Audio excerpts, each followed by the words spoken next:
आज हम पुरानी पेंशन के संबंध में जो कैबिनेट का निर्णय हुआ है इस पर चर्चा करेंगे।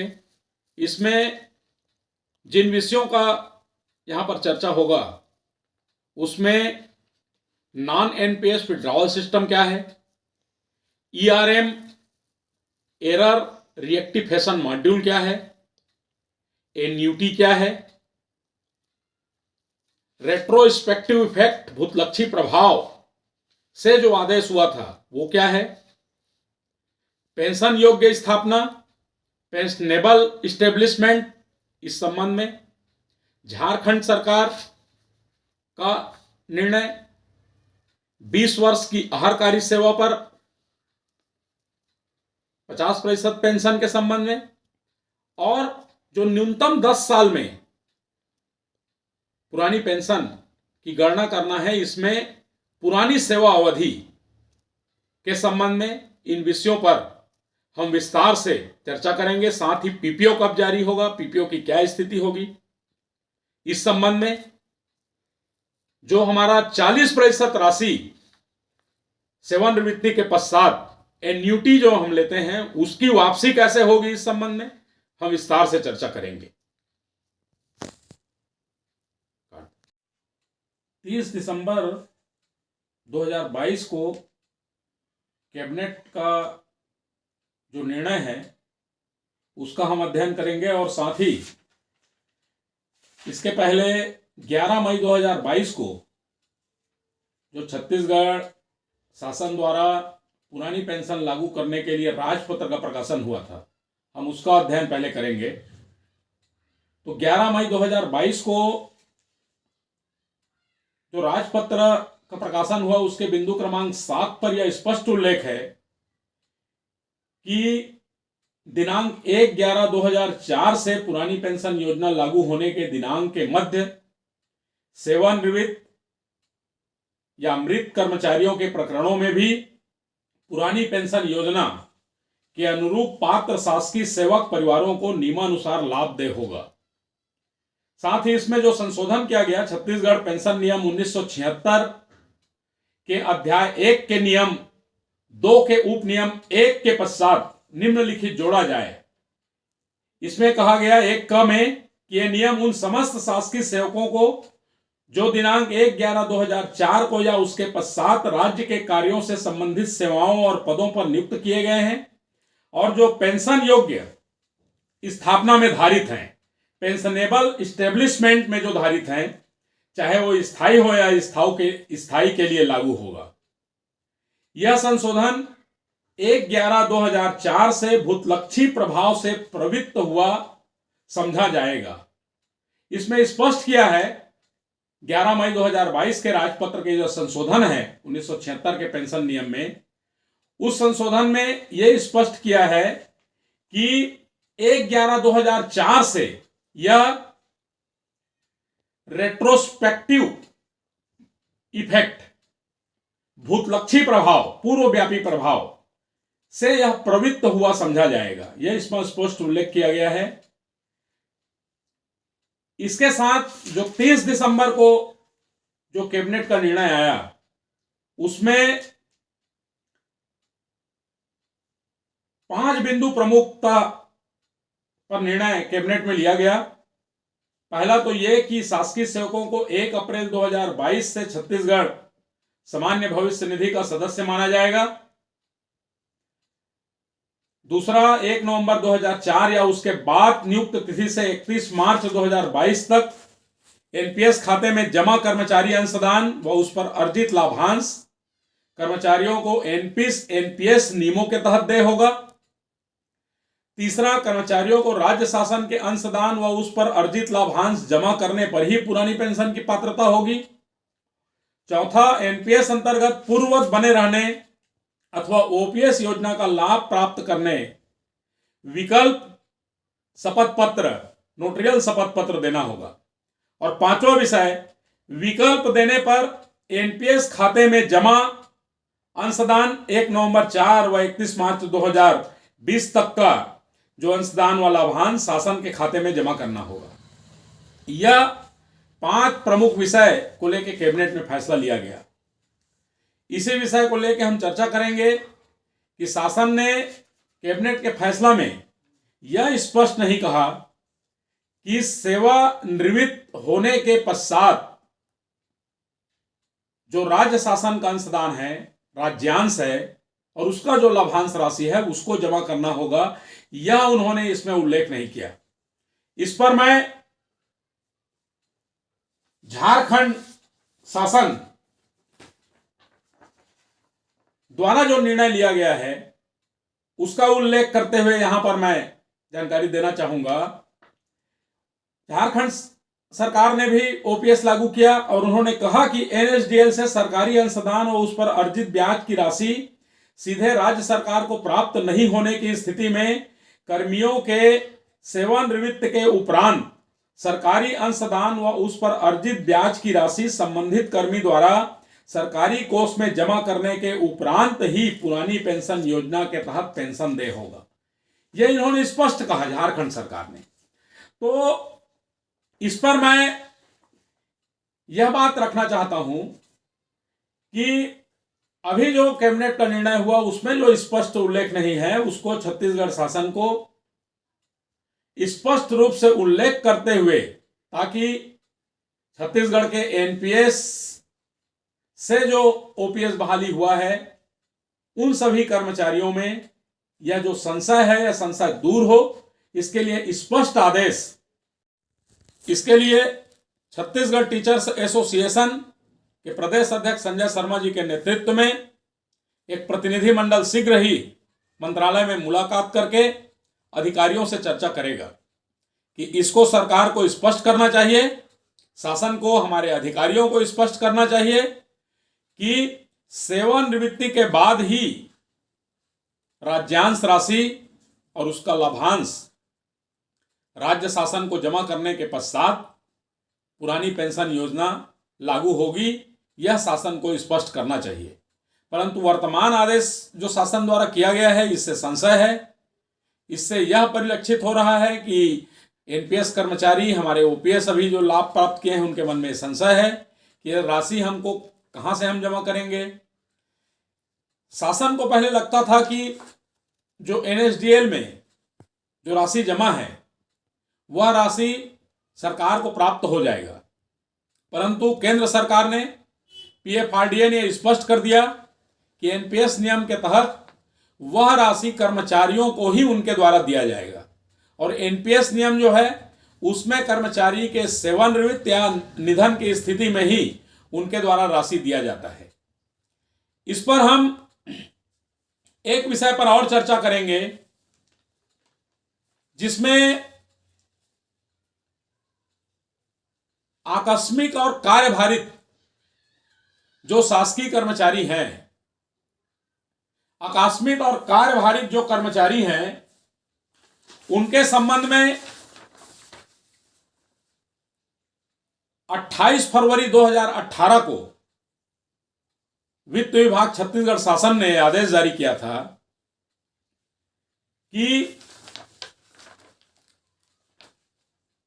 आकस्मिक तथा कार्यभारित स्थापना के ऐसे कर्मचारी जिन्हें सेवानिवृत्ति के पश्चात प्राण में कुल जमा राशि का 60% राशि का भुगतान कर दिया गया है एवं शेष 40% राशि का अभिदाता द्वारा वार्षिकी क्रय किया गया है। एक ऐसा दो तरह के इसमें स्थिति था आकस्मिक एवं कार्यभारित वाले में। एक तो वे रिटायर होने के बाद 60% उनको भुगतान कर दिया गया और दूसरा उनके द्वारा 40% जो राशि है उसका उन्होंने एन्यूटी वार्षिकी क्रय कर लिया। ऐसे मामले में शासन ने निर्णय लिया कि प्राण में कुल जमा राशि का 50% अर्थात प्राण में कुल जमा नियोक्ता अंशदान तथा उस पर उपार्जित लाभ की राशि चालान के माध्यम से शासन के प्राप्ति लेखा शीर्ष में जमा कर शासन को अनिवार्य रूप से सूचित करेंगे। यह उन्होंने इसलिए कहा कि एन्यूटी उनके द्वारा एन्यूटी क्रय उनके द्वारा किया गया था। एनएसडीएल नियम है, पीएफआरडीए का नियम है, सीआरए का, सेंट्रल रिकॉर्ड कीपिंग एजेंसी का यह नियम है कि सेवानिवृत्ति पर 60% राशि संबंधित कर्मचारी को प्राप्त होता है और 40% जो राशि है लाभांश सहित उस राशि को का एन्युटी खरीदना पड़ता है, वार्षिकी क्रय खरीदना पड़ता है, क्रय करना पड़ता है। तो उनके प्रकरण में तो ये स्थिति था, दो प्रकार की स्थिति, जो क्रय कर चुके थे चूंकि, तो उनको 50% राशि जो 60% उन्होंने प्राप्त किया उसमें का 50% राशि उन्हें सरकार के खाते में जमा करने के लिए कहा गया। और दूसरा प्रकरण जो था उसमें जो 40% का एन्युटी खरीदे नहीं थे, 60% का राशि तो उनको प्राप्त हो गया था पर 40% का एन्युटी वो क्रय नहीं किए थे। वैसे प्रकरण में राज्य शासन ने निर्णय लिया था, ये निर्णय 28 फरवरी 2018 का है। इसमें उन्होंने कहा था कि एक फॉर्म उन्होंने जारी किया और इस फॉर्म में मैं आपको बताना चाहूंगा, इस फॉर्म के संबंध में मैं जानकारी आपको देना चाहूंगा। इसमें भाग ए अभिदाता का आवेदन और भाग बी डीडीओ का आवेदन, ये assistant vice president central record keeping agency को ये पत्र जो अभिदाता मतलब जो कर्मचारी हैं उनके द्वारा लिखा गया और उनके द्वारा ये कहा गया कि हमारा जो जमा राशि है 40%, उस जमा राशि को राज्य शासन को वापस किया जाए। हम उसका एन्युटी क्रय नहीं करना चाहते क्योंकि हमारे यहां ओपीएस लागू हो गया है। हमको 50% राशि राज्य सरकार के पास जमा करना है।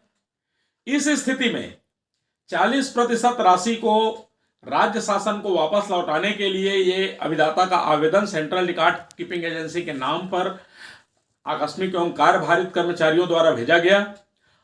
अब 40% राशि राज्य सरकार शासन के पास आने के बाद 60% राशि तो कर्मचारी को मिल चुका है, तो उसमें के 10% राशि का चालान के माध्यम से उस राज्य शासन के बजट शीर्ष में राशि जमा किया गया। इससे 50% कर्मचारी को प्राप्त हो गया, 50% राज्य शासन को प्राप्त हो गया। यह व्यवस्था शासन द्वारा पहले भी किया जा चुका है, तो इसको स्पष्ट करना चाहिए।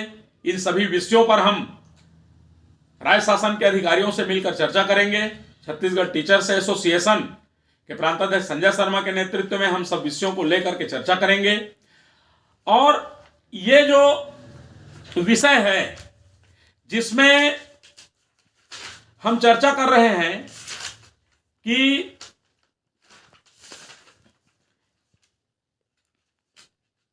चालीस % राशि का जो एन्युटी है वो क्रय नहीं किया गया, वो राशि शासन को दी जाए, इस पर सीआरए का, पीएफआरडीए का अधिकृत बयान मैं इसमें जोड़ूंगा अपने स्टेटमेंट के साथ। उसमें स्पष्ट रूप से उन्होंने कहा है कि कोर्ट ऑर्डर या चेंज इन एम्प्लॉइज गाइडलाइन, शासन यदि एम्प्लॉइज के संबंध में कोई गाइडलाइन चेंज करता है या कोर्ट का ऑर्डर है, ऐसे स्थिति में वो ओल्ड पेंशन योजना में कवर हो जाते हैं, ओल्ड पेंशन से आच्छादित हो जाते हैं। इस स्थिति में नॉन एनपीएस विड्रॉल सिस्टम, यह बयान अधिकृत रूप से एनएसडीएल, सीआरए, पीएफआरडीए के तरफ से जारी हुआ है, उसको मैं उल्लेख कर रहा हूं कि नॉन एनपीएस विड्रॉल सिस्टम जो है उसमें एक एरर रिएक्टिफिकेशन मॉड्यूल जो है, एरर रिएक्टिफिकेशन मॉड्यूल जो है ईआरएम, इसके तहत क्या होता है कि जो नोडल ऑफिस का जो रजिस्टर्ड बैंक अकाउंट है उसको सीआरए में इंक्लूड करना पड़ता है और में दूसरे प्राण का अमाउंट कंट्रीब्यूट कर देता है। आपने एक तीसरे टाइप नॉन एनपीएस विड्रॉल के बारे में बताया था, ज़रा इसके बारे में विस्तार से बताइए। वेल, एनपीएस जनवरी 2004 के बाद सेंट्रल गवर्नमेंट ऑफिस ज्वाइन किए हुए सारे एम्प्लॉयज़ के लिए अनिवार्य है। स्टेट गवर्नमेंट में उनके डिफरेंट अडॉप्शन डेट्स हैं। कभी कभी ऐसा होता है कि सब्सक्राइबर का अकाउंट ओपन हो गया है एंड उसका कंट्रीब्यूशन भी अपलोड हो रहा है, लेकिन बाद में कुछ कारणवश जैसे कोर्ट ऑर्डर और change in the employment guidelines जैसे कॉन्ट्रैक्चुअल एम्प्लॉयज़ परमानेंट हो जाता है, सो वो एनपीएस के लिए एलिजिबल नहीं रहता है और ओल्ड पेंशन सिस्टम में कवर्ड हो जाता है। ऐसे केसेस में नोडल ऑफिस उन सब्सक्राइबर्स के अकाउंट से पैसा विड्रॉ करके अपने रजिस्टर्ड बैंक अकाउंट डिटेल्स में ट्रांसफ़र कर लेता है, जिसे नॉन एनपीएस विड्रॉल कहते हैं।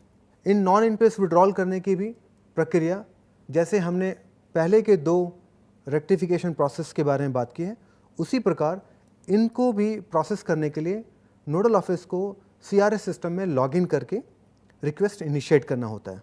नॉन एनपीएस विड्रॉल के लिए नोडल ऑफिस को सीआरएस सिस्टम में लॉगिन करना होता है। इसके बाद एरर रेक्टिफिकेशन मॉड्यूल मेन्यू के अंदर redemption of non NPS contribution के ऑप्शन को क्लिक करना होगा। उसके बाद नोडल ऑफिस को प्रैन एंटर करना होगा। प्रैन एंटर करने पर सब्सक्राइबर डिटेल्स के साथ साथ नोडल ऑफिस के बैंक डिटेल्स भी दर्शाए जाएंगे, जिसे वेरीफाई कर नोडल ऑफिस को कंफर्म करना होगा। यहाँ पे एक बार मैं फिर बताना चाहूँगा, नॉन एनपीएस से जो पैसा विड्रॉ होगा ये नोडल ऑफिस के रजिस्टर्ड बैंक अकाउंट में ही ट्रांसफ़र होगा। रिक्वेस्ट सबमिट करने के बाद में नोडल ऑफिस को एक्नॉलेजमेंट नंबर मिलेगा।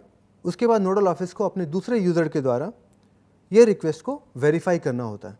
रिक्वेस्ट वेरीफाई करने के लिए नोडल ऑफिस को दिए गए दूसरे यूज़र आईडी से सीआरएस सिस्टम में लॉगिन करना होगा। लॉगिन करने के बाद नोडल ऑफिस को sub menu verify redemption of non NPS contribution पर क्लिक कर प्रैन या एक्नॉलेजमेंट नंबर से रिक्वेस्ट को सर्च कर उसे वेरीफाई करना होगा। इसके बाद कॉरस्पॉन्डिंग ओवरसाइट ऑफिस को रिक्वेस्ट ऑथराइज़ करना होगा। रिक्वेस्ट ऑथराइज़ करने के लिए authorise redemption of non NPS contribution menu select करना होगा। उसके बाद प्रैन या एक्नॉलेजमेंट नंबर से रिक्वेस्ट को सर्च कर उसे ऑथराइज़ करना होगा। रिक्वेस्ट ऑथराइज होने के बाद प्रैन का सारा कॉर्पस निकल कर नोडल ऑफिस के रजिस्टर्ड बैंक अकाउंट में ट्रांसफ़र हो जाता है और वो प्रैन डीएक्टिव हो जाता है। सर, हम सभी जानते न्यूनतम 10 वर्ष की सेवा में पेंशन निर्धारण का प्रावधान है और हमारे एलबी संवर्ग के जो शिक्षक हैं उनका रिटायरमेंट अब नज़दीक आ रहा है। कुछ साथी हमारे रिटायरमेंट भी हो रहे हैं और ऐसे स्थिति में राज्य सरकार द्वारा ओपीएस लागू किया गया, पर हमें पूर्ण पुरानी पेंशन का हकदार राज्य शासन को बनाना चाहिए, तभी राज्य शासन का यह ओपीएस का निर्णय सार्थक साबित होगा। और इस पर दैनिक वेतनभोगी के संबंध में जो शासन का निर्णय है, जो आदेश है, मैं उल्लेख करूंगा।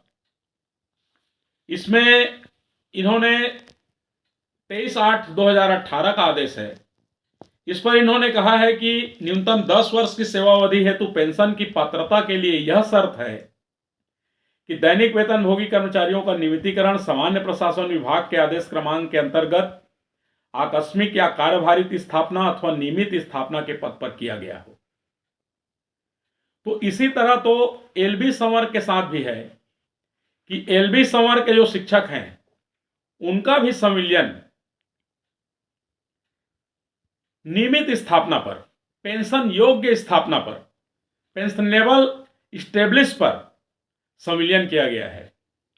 अतः उसके पहले का, संविलियन के पहले का भी जो सेवावधि है, चाहे 1998 का हो, 2005 का हो या उसके बाद का हो, उस प्रथम नियुक्ति तिथि से इसके आधार पर पेंशन की गणना के लिए सेवा का काउंट किया जाना चाहिए। सरकार को इस संबंध में भी हम इसके पहले भी हम ज्ञापन दे चुके हैं और भी आगे अधिकारियों से इस पर मिलकर चर्चा करेंगे। इस पर इन्होंने जो कहा है एक 26 मई 2018 के आदेश में कि दैनिक वेतनभोगी कर्मचारी के रूप में की गई सेवावधि को पेंशन की पात्रता के लिए 10 वर्ष की न्यूनतम सेवा की सीमा तक गणना हेतु शामिल करने के निर्देश जारी किए गए हैं। जब आप दैनिक वेतन भोगी के रूप में की गई सेवा को 10 वर्ष की सेवा के लिए काउंट कर रहे हैं तो निश्चित रूप से जो शिक्षाकर्मी के रूप में, पंचायत शिक्षक के रूप में जो की गई सेवा है उसको भी आपको पेंशन के सेवा के रूप में गणना करना होगा। और इसके लिए हम लगातार शासन से संवाद बनाए हुए हैं, पत्राचार कर रहे हैं। छत्तीसगढ़ टीचर्स एसोसिएशन इसके लिए प्रयासरत है।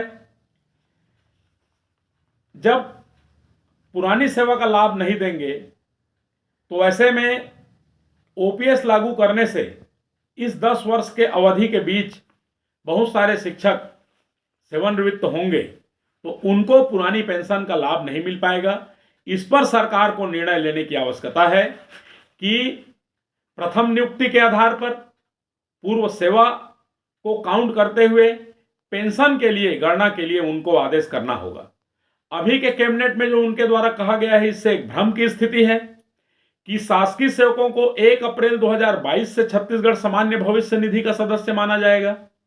जब आप इसके पहले के राजपत्र में कह चुके हैं कि भूतलक्षी प्रभाव से हम लागू करेंगे, 1 नवंबर 2004 से जो लागू है उससे हम भूतलक्षी प्रभाव से देंगे, तो आप इस नियम को पलट नहीं सकते। और इस नियम को बदलने का छत्तीसगढ़ टीचर्स एसोसिएशन पुरजोर पक्ष भी रखेगा और विरोध भी करेगा, क्योंकि आपने खुद कहा है कि भूतलक्षी प्रभाव से हम देंगे और हम वही मांग रहे हैं कि दैनिक वेतन भोगी के संबंध में आपने आदेश भी किया है।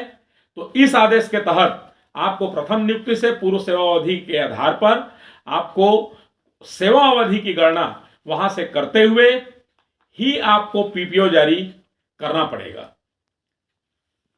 पीपीओ के संबंध में यह स्पष्ट है कि पेंशन पेमेंट ऑर्डर, पेंशन भुगतान आदेश जब होगा, सेवानिवृत्ति के बाद ही पीपीओ जारी होता है, तो उस समय आपको पुरानी सेवा की गणना करते हुए आपको पीपीओ जारी करना पड़ेगा। तभी जो 33 अर्धवार्षिकी है उस 33 अर्धवार्षिकी पर पूर्ण पेंशन 50% पेंशन का जो प्रावधान है वो उसका लाभ वास्तव में छत्तीसगढ़ के कर्मचारियों को, छत्तीसगढ़ के एलबी संवर्ग के शिक्षक जो संविलियन हुए हैं उनको लाभ मिलेगा। दूसरा एक पक्ष हम शासन के सामने रख चुके हैं, ज्ञापन दे चुके हैं कि 20 वर्ष की सेवा पर पूर्ण पेंशन का प्रावधान करने का मांग हमने रखा है। और यह मांग आपको मैं बताना चाहूंगा कि भारत सरकार द्वारा 2 सितंबर 2008 को यह आदेश किया गया कि 20 वर्ष की अहर्कारी सेवा पर, अहर्तादायी सेवा पर 50% पेंशन का प्रावधान, 33 वर्ष का जो नियम था उसको घटा करके उन्होंने 20 वर्ष किया। यह भारत सरकार ने 2 सितंबर 2008 को ऑर्डर किया। उत्तर प्रदेश सरकार ने 16 सितंबर 2009 को ऑर्डर किया और उत्तराखंड सरकार ने 29 अक्टूबर 2010 को यह आदेश किया।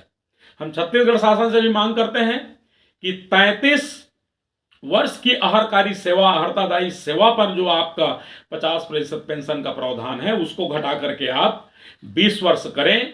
या सभी आदेशों को संलग्न करके हम ज्ञापन दे भी चुके हैं और आगे और भी इस विषय पर हम ज्ञापन देंगे।